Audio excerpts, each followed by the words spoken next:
Hi hello guys, welcome to unique trader Telugu. ఈరోజు markets అయితే ఓపెనింగ్లో అయితే న్యూట్రల్గా ఓపెన్ అయినాయి. దాని తర్వాత RBI meeting 50 basis points cut అని అనౌన్స్ చేసిన తర్వాత నుంచి మార్కెట్స్లో అయితే మంచి పాజిటివ్ మూమెంటం అయితే మనకి కనిపించింది. ఫైనల్గా సెన్సెక్స్ 734 పాయింట్స్ గెయిన్ అయ్యి 82,176 దగ్గర క్లోజ్ అయింది.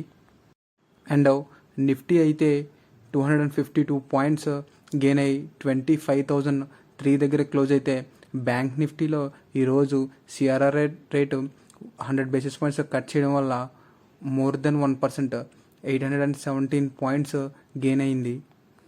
అండ్ స్మాల్ క్యాప్ నిఫ్టీ అయితే 0.8% గెయిన్ అయింది. అండ్ మిడ్ క్యాప్ నిఫ్టీ అయితే 1.2% వరకు గెయిన్ అయింది.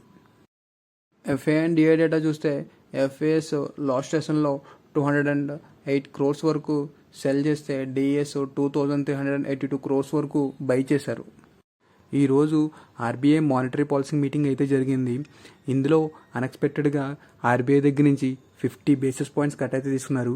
అందరూ 25 బేసిస్ పాయింట్ కట్ ఉంటుందని ఎక్స్పెక్ట్ చేశారు. కానీ మనకి ఆర్బీఐ దగ్గర నుంచి అయితే 50 బేసిస్ పాయింట్ అయితే కట్ తీసుకున్నారు.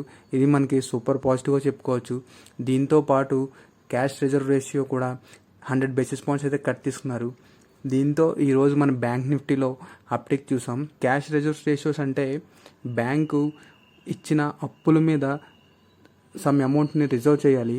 సో దాన్ని 100 బేసిస్ పాయింట్స్ కట్ చేయడంతో ఈరోజు మోస్ట్ ఆఫ్ ద బ్యాంక్స్ అన్నీ పాజిటివ్గా మూవ్ అయ్యాయి. అండ్ సిపిఐ ఇన్ఫ్లేషన్ ఎస్టిమేషన్స్ కూడా 4% నుంచి 3.7%కు FY26లో ఎస్టిమేట్ చేస్తున్నట్టుగా చెప్తున్నారు. అండ్ జీడిపి FY26 ఎస్టిమేషన్స్ కూడా రివైజ్ చేసినట్టుగా చెప్తున్నారు. FY26లో క్వార్టర్ వైజ్ ఏ విధంగా ఎస్టిమేట్ చేస్తున్నారు అనేది మనం ఈ ఇమేజ్లో చూసి గమనించవచ్చు.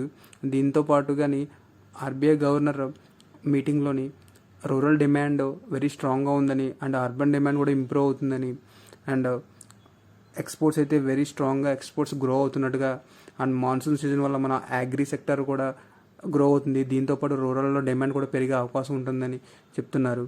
నెక్స్ట్ యూరోప్ సెంట్రల్ బ్యాంక్ దగ్గర నుంచి కూడా 25 బేసిస్ పాయింట్స్ అయితే ఇంట్రెస్ట్ రేట్ కట్ తీసుకున్నారు. నెక్స్ట్ యుఎస్ ప్రెసిడెంట్ అయిన డొనాల్డ్ ట్రంప్ గారు చైనా ప్రెసిడెంట్ అయిన జింగ్పింగ్తో కాల్లో మాట్లాడినట్టుగా చెప్తున్నారు.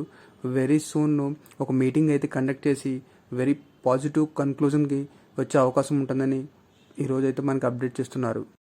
నెక్స్ట్ ఎలాన్ మస్క్ అండ్ ట్రంప్కి అయితే మాటల యుద్ధం అయితే జరుగుతుంది. ఎలాన్ మస్క్ ట్రంప్ తీసుకున్న ఈ టారిఫ్ డెసిషన్ వల్ల ఈ ఇయర్ సెకండ్ హాఫ్లో రెసిషన్ వచ్చే అవకాశం ఉంటుందని, అండ్ నేను లేకపోతే ట్రంప్ అసలు ఈ ఎలక్షన్స్లో విన్ అయ్యేవాడే కాదని ఎలాన్ మస్క్ అంటుంటే, దానికి ట్రంప్ ఎలాన్ మస్క్ ఈ విధంగా నా మీద అగేనిస్ట్గా మాట్లాడుతున్నదాన్ని నేనేం పట్టించుకోవట్లేదని, అండ్ అందరితో నేను ఎలక్ట్రికల్ కార్స్ బై చేయమని ఫోర్స్ చేస్తుంటే ఈ విధంగా ఎలాన్ మస్క్ నా మీద వ్యాఖ్యలు చేయడం క్రేజీ అని ట్రంప్ గారు అంటున్నారు. నెక్స్ట్ ఫ్లిప్కార్ట్ గురించి మాట్లాడుకోవాలి. ఫ్లిప్కార్ట్కి ఎన్బిఎఫ్సి లైసెన్స్ ఆర్బీఐ దగ్గర నుంచి సెక్యూర్ చేస్తున్నట్టుగా అప్డేట్ చేస్తున్నారు. నెక్స్ట్ బజాజ్ ఫిన్సర్లో లార్జ్ ట్రేడ్ అయితే జరిగింది. 2.86 క్రోర్స్ షేర్స్ అంటే 1.79% equity 5,506 crores worth hands change అయితే జరిగింది. ఫ్లోర్ ప్రైస్ వచ్చి 1,925 రూపీస్ పర్ షేర్న. నెక్స్ట్ ఆజాద్ ఇంజనీర్లో కూడా ఈరోజు ఒక లార్జ్ ట్రేడ్ అయితే జరిగింది. 48 lakh షేర్స్ అంటే 7.4% ఈక్విటీ 780 క్రోర్స్ వర్త్ షేర్స్ అయితే హ్యాండ్స్ చేంజ్ అయినట్టుగా చెప్తున్నారు.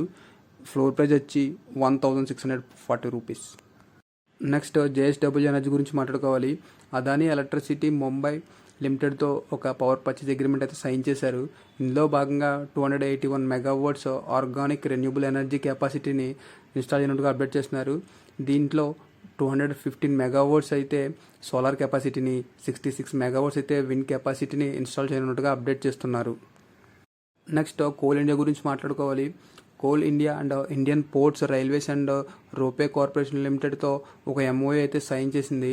ఇందులో భాగంగా రైల్ ఇన్ఫ్రాస్ట్రక్చర్ని కోల్కతాలో డెవలప్ చేయనున్నట్టుగా అప్డేట్ చేస్తున్నారు. నెక్స్ట్ కేపీఐ గ్రీన్ ఎనర్జీ గురించి మాట్లాడుకోవాలి.